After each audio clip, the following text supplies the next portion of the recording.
जय श्री कृष्णा दोस्तों, नेहा को की एक और स्टोरी में हॉरर स्टोरी में आप लोगों का स्वागत है। तो देख चलते हैं दोस्तों हमारी आज की कहानी पे। हमारी आज की कहानी का विषय है चोटी कटवा भूत की कहानी।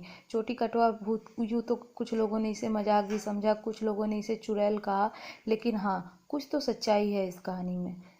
सन 2012 में सबसे पहले यह विषय चर्चा का बना, सबकी नज़रों में आया। बिहार के एक गांव में एक लड़की की रातों रात चोटी काट दी गई और चोटी गायब हो गई और सिर्फ उसके बाल बच गए। और सुबह जब वो लड़की उठती है तो वो बेहोश हो जाती है और उसके मुंह से खून आने लगता है। जब उसे डॉक्टर के पास ले जाया जाता है तो वो मर जाती है। पूरे गांव में इस बात का खौफ था कि आखिर किसने उस लड़की की चोटी काटी और कैसे वो लड़की मर गई।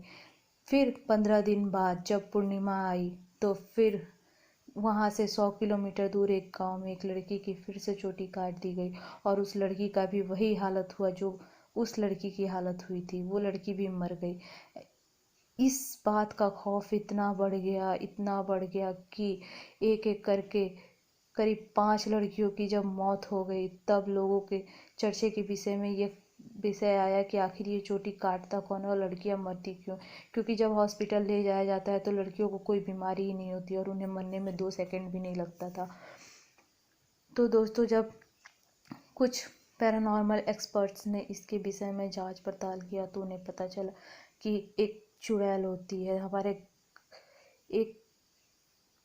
होती है जिसे बालों से, जो लड़कियों की बालों को ले जाकर अपनी उम्र को बढ़ाती है, वही चुड़ैल चोटी काट के लोगों की अपनी उम्र को बढ़ा रही है। लेकिन इस बात पे बहुत लोगों ने मजाक किया, कुछ बुद्धिजीवी लोगों ने मजाक किया, लेकिन गांव का एक, तब भी हमारे भारत का एक हिस्सा, 1% आबादी ऐसी है जो इन सब बातों पे विश्वास करती है और उनका कहना भी सच था। क्योंकि एकाएक चोटी कटना और लड़कियों का मरना कोई मजाक की बात नहीं होती। उस दिन के बाद से लोग चोटी खोलकर अपने बालों को बढ़िया से ढक कर सोने लगे। कुछ दिन बाद धीरे धीरे धीरे धीरे पूरे भारत में ये घटना फैल गई। उसके बाद दोस्तों, एक दिन क्या हुआ, एक लड़की की चोटी काटने जैसे ही चुड़ैल आई, वैसे ही उस लड़की के पिता तांत्रिक थे, उस लड़की के पिता ने वैसे ही उस चुड़ैल के ऊपर एक भभूत फेंक दिया और भभूत से वो चुड़ैल जलने लगी। उस चुड़ैल ने उस दिन श्राप दिया कि जा, मैं आज तो यहाँ से जा रही हूँ, लेकिन आज से फिर 100 साल बाद मैं फिर से आऊँगी और लड़कियों की चोटी काट के मैं अमर बनूँगी।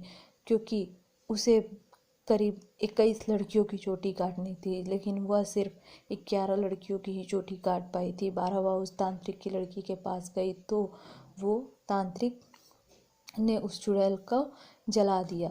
तो इसलिए उसके काम में बाधा हो गया और चुड़ैल अपने वचन में कैद हो गई।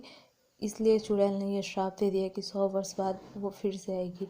धीरे धीरे करके पूरे देश में चोटी काटने वाली चुड़ैल का खौफ ख़त्म हो गया और फिर लोगों ने इसे मजाक भी बना लिया। लेकिन जिन लोगों पे ये बीती है और जिसने उसे देखा है, ये सच है, ये एक सच्ची घटना है। तो दोस्तों, ऐसी और कहानियाँ सुनने के लिए please like share and subscribe my channel. Thank you दोस्तों।